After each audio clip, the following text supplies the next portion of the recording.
శ్రీ గురుభ్యో నమః శ్రీమాత్రే నమః. మరి ఈరోజు గణపతి ఉత్సవాల్లో 5వ రోజు స్వామి. మరి ఈరోజు అష్టమి ఉన్నది కదా, మరి ఈరోజు కదిలించవచ్చా, ఏ విధంగా కదిలించాలి, అసలు ఈరోజు నిజంగా కదిలించవచ్చా, అష్టమి ఉంది కదా అని చెప్పి చాలా మందికి కొన్ని ధర్మ సందేహాలు అయితే ఉన్నాయన్నమాట.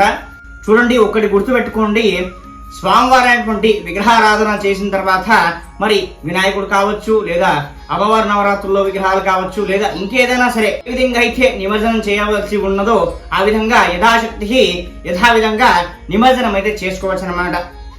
మరి వినాయకుడికి సంబంధించిన రోజు కదా, మరి మేము వినాయకుడిని ఇంట్లో కూర్చొని పెట్టుకొని పూజించుకున్నాం కదా, బుధవారమే స్వామివారికి ఇస్తాం కదా, మరి బుధవారమే నిమజ్జనం చేయవచ్చునా, ఇలాంటి సందేహాలు చాలా మందికి ఉన్నాయన్నమాట.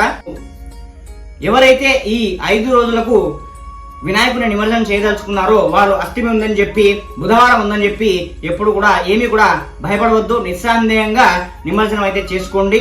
కాకపోతే ఉద్వాసన పూజ జరిపి నైవేద్యాలు సమర్పించి నమస్కారాలు చేసుకొని కోరిన కోరికలన్నీ కూడా కోరుకొని సంకల్పాలు సిద్ధించాలని చెప్పి నమస్కారం చేసుకుని యథాశక్తి పూజ చేసి ఉద్వాసం పూజ చేసిన తర్వాత మరి నిమజ్జనం అయితే చేయండి.